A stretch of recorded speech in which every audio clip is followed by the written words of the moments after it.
Today, we're going to talk with industry expert Curt Mercadante about the 4 pillars of building an authority brand. Welcome to The Friday Habit with Benjamin Manley and Mark Labriola II. The Friday Habit is for creators, entrepreneurs, and agency owners looking for actionable ideas on how to grow their business and be more profitable. We'll pull from our combined knowledge of over 20 years and interview thought leaders that will inspire you and give you the motivation you need to kick your business into high gear. Buckle up. It's Friday. Hey, Ben. Hey. Would you rather be the president, but you'd be bad at it, or have a job nobody knows about, but you're really good at it? Oh, that's so easy. I don't want to be the president. Well, I guess if I was good at being president, I might want to be president, but I feel like I would not be good at being president. You have to be so decisive when you're a president. And so you'd be bad at it. So that's the question. Would you rather be a bad president or good at something nobody knows about? Definitely good at something nobody knows about. What about you? Yeah, I think I'd like to be a bad president. I want the fame, you know? It's like even on a bad day, it's like you go somewhere, it's free steaks everywhere you go. So nice. Love it. Hey guys, if you are enjoying the podcast, please subscribe and leave us a review in the Apple Podcast app. It helps us reach more people and get the word out. You can also send us a voice memo. So if you want to be a part of our show and have a question for us or have something nice to say, go ahead and open up your phone, record something into it, and email it to hello@thefridayhabit.com. And finally, that brings me to introducing our guest, which I'm super excited about. So Curt Mercadante is the founder of Merc Enterprises, author of Amazon bestseller 5 Pillars of the Freedom Lifestyle, a Gallup certified strength trainer, a certified human behavior specialist, and host of the Freedom Mindset podcast radio. So Curt, thank you so much for being on our show. Welcome. Thank you, Mark and Ben. It's a pleasure to be here. And I love anyone who's got the title, the word habit in their title. That's what it's all about, because a lot of people think it's all about willpower and discipline and motivation, and that'll get you like through the first 5 days of whatever you're trying to achieve. But it's those habits and those behaviors that help you actually do it consistently and in the long run. Yeah. Well, you know, it's interesting when your one sheet came across my desk, I was instantly curious.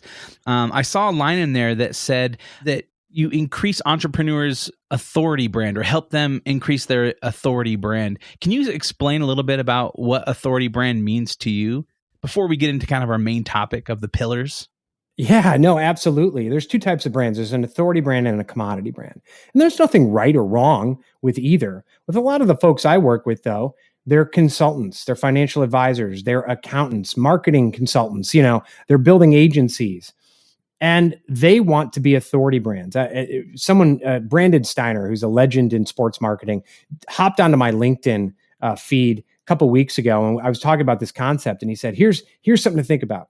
When you think about authority versus commodity, if you were going to be a hotel, what type of hotel would you be? Do you want to be a luxury hotel with incredible service where the people just love being there and the mints on your pillow and they turn down your bed, or do you want to be the Economy Inn?"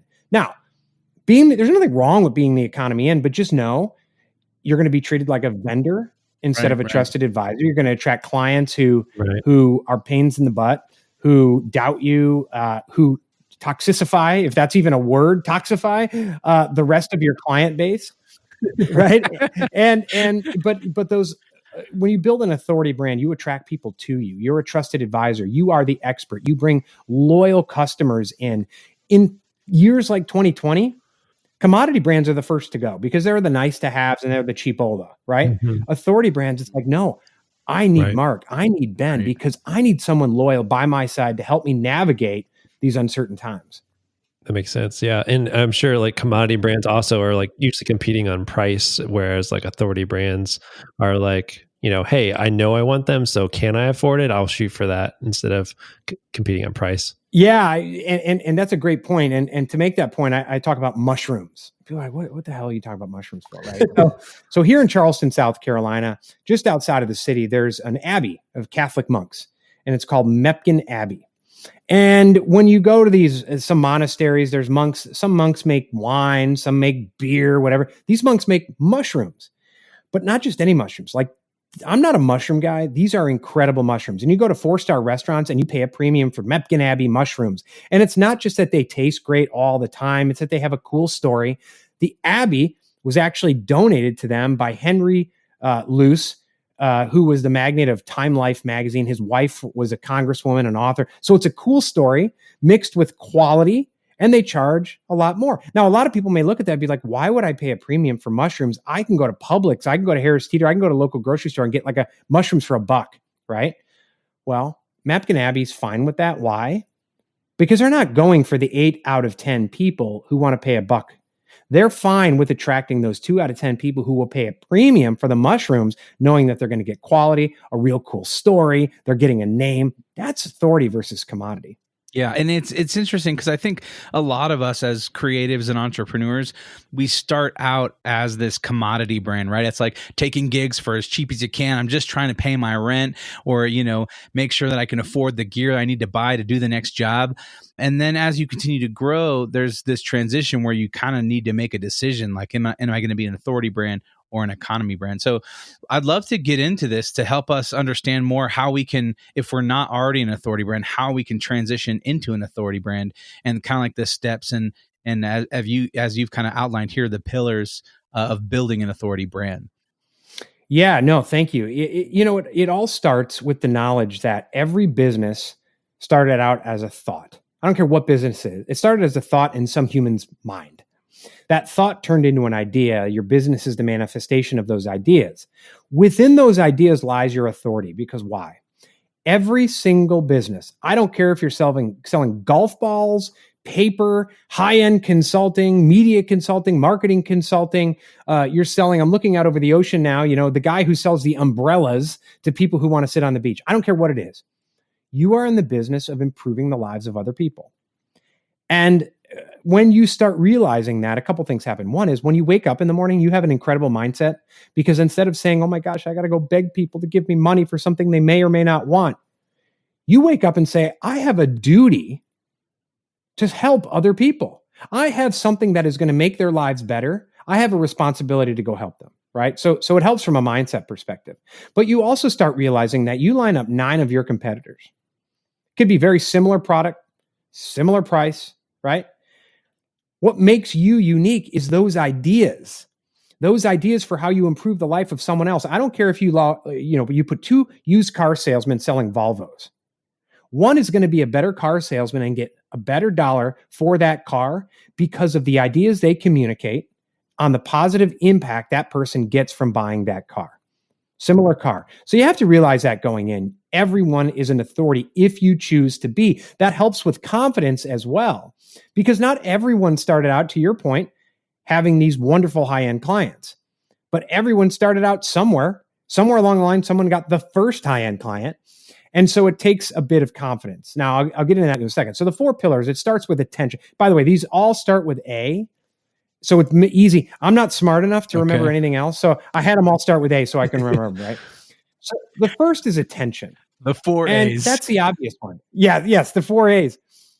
Attention is the most obvious because everyone, all right, eyeballs. I got to get more eyeballs for my stuff. Unfortunately, that's where a lot of people start and stop. And so, yeah, of course, if a tree falls in the woods and no one's there to hear it, doesn't matter, right? So you got to get attention, right? But a lot of people are just addicted to the likes and the views and the shares. I urge people right now, try to take your likes and views and shares to the bank and deposit them. Right. They won't take them, right? So that leads to the second pillar. Yeah, it's accuracy. You've got to get that attention of the right clients. And so not just like, okay, I work with, I talked to a guy today. He sells digital marketing to car dealerships. And I said, listen, okay, I don't care if you sell to Volvo dealers. That's not your client persona. That's not going deep enough into your accuracy. Oh, well, okay, I sell to the VP of whatever there. Go deeper. I have 5 pages of questions I go over with my clients. We get into, are they conservative? Are they liberal? Are they man? Are they woman? Are they faith-based? What religion are they? What do they listen to? What blogs do they listen to? What do they read? Oh my gosh, why does this matter? I don't know why it matters until you start connecting the dots. I work with an elite personal trainer, and he said, why does this matter? Why do I care? He found out that his ideal client persona is high achieving executive women, 55 to 65, divorced and Jewish. Now, you can reverse engineer that and we can figure out why that is. But it's always interesting. You get down, you hear B2B and B2C, business to business, throw it out. It's always person to person. Even if you're selling at a big corporation, there is a person who is more likely to buy from you. Maybe it's a man, maybe it's a woman, maybe they're 45 to 55 instead of 35 to 40, whatever it is. So you got to go deep on who that is. That brings us to the next pillar, which is alignment. And what most business owners do, right? Because our business is our baby. But we're also, maybe because of a lack of confidence, we're competing against the world. So what happens? A potential client comes our way and we verbally vomit on them. Now, what does that mean? Oh my gosh, you got to hear all about my stuff and my features and my bells and my whistles and my resume and my experience. People do this when they sell. They do it when they look for a job. They do it when they're building their network. It's me, me, me, me, me. No one gives a damn about you. Now, they might love you as a human being. They have empathy for you. But the minute you ask someone for money, they want to know what's in it for me. And at its very foundational, at the very foundation, our system, the market system, is value for value exchange. I have something of value. You give me, back in the old days, there was a trading post, right? I trade you a pelt for a gun or something, right? or for gunpowder.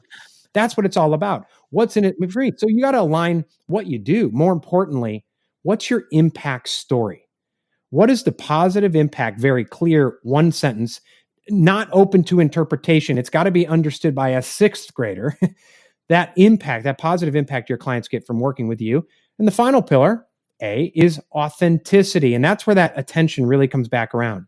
You show up every day, consistently communicating your impact story to your ideal clients on a regular basis. And when you do that factually, truthfully, maybe throw in some third-party credibility, you build the know, like, and trust factor, which those are the three reasons, the number one reasons people buy from you. They know, like, trust you. They also know that what impact they're getting if they give you their money. And you've gone to the right pond to fish for the right clients, and you've baited the hook with the impact story. That's how you build an authority brand.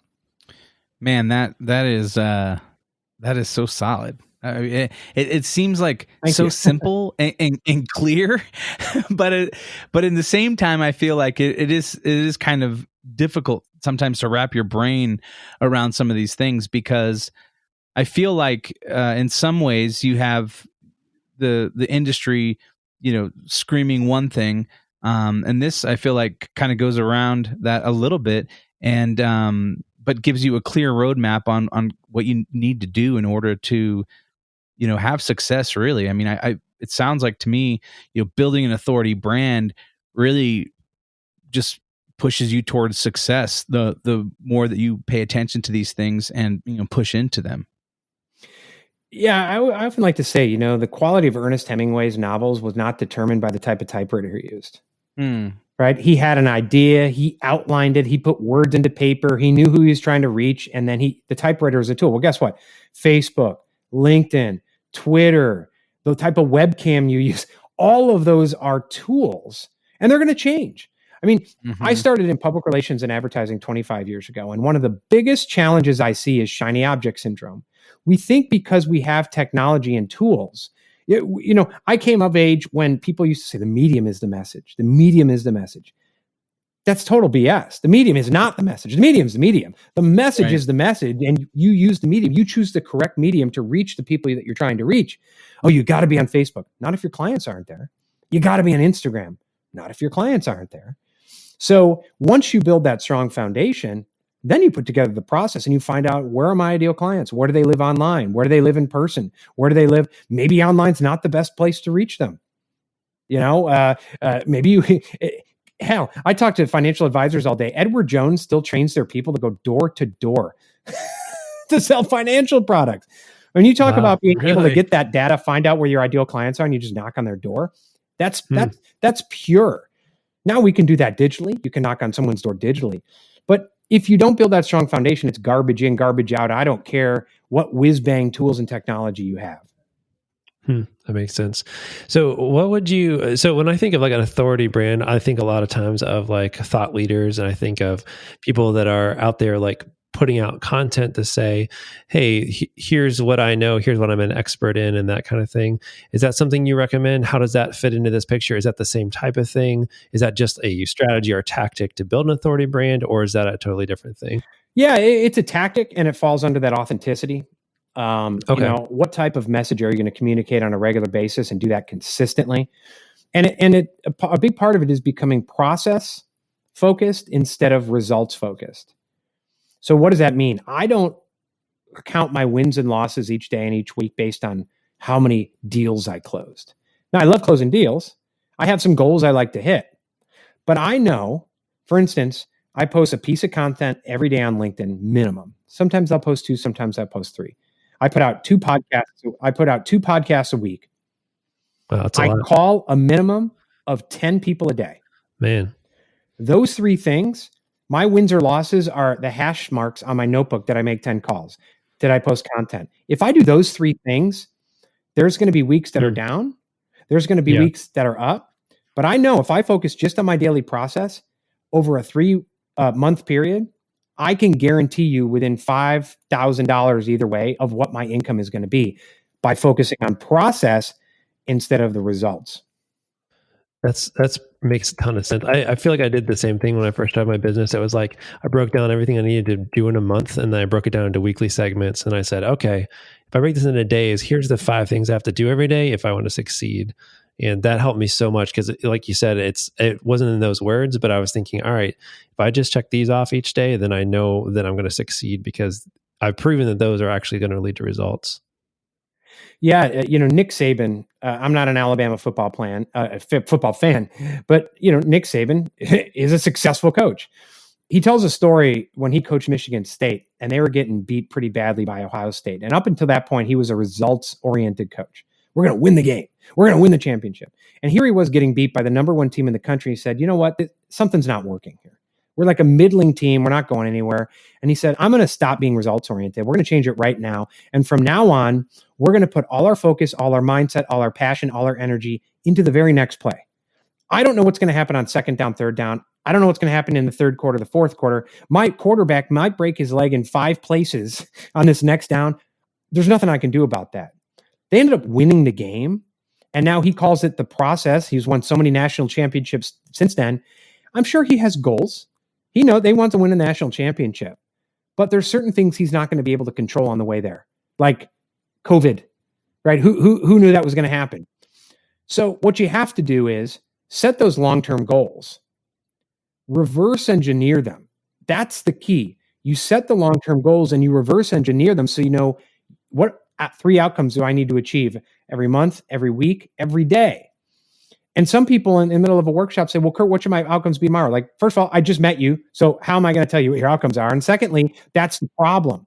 You're planning to your long-term goal instead of doing the reverse engineering. Once you do that, then you focus on your next possible goal. And in a year like 2020, I came into this year with a big plan to have live events. And I was going to do this many live events, and I had my outcomes. My long-term goal, though, my outcome for the year was not, I had a monetary goal, but it wasn't do 20 live events. My overall goal was build a flow-based, scalable business helping people live lives of freedom and fulfillment. When COVID happened, I couldn't do the live events. My outcome for the year didn't change. How I got there changed. And so I'm doing virtual boot camps now, doing all those things, focusing on that next possible play, knowing I don't know what's going to happen. It's 2020. The year's not over yet. This weird gets year to year to year. But if I have my plan and I focus on the next possible down, the next possible play, I know I'm going to be successful. Awesome. Well, you guys go to thefridayhabit.com to find show notes for this episode. You can find links to our websites, ways to get in touch. At the bottom of the page, you can download our guide to the Friday Habit System, and that'll show you how to set aside 1 full day each week dedicated to working on your business instead of in your business. That's right. Don't forget to like and subscribe and send us a voice memo. Again, record that voice memo, send it over to hello@thefridayhabit.com. And until next time, live every day like it's Friday.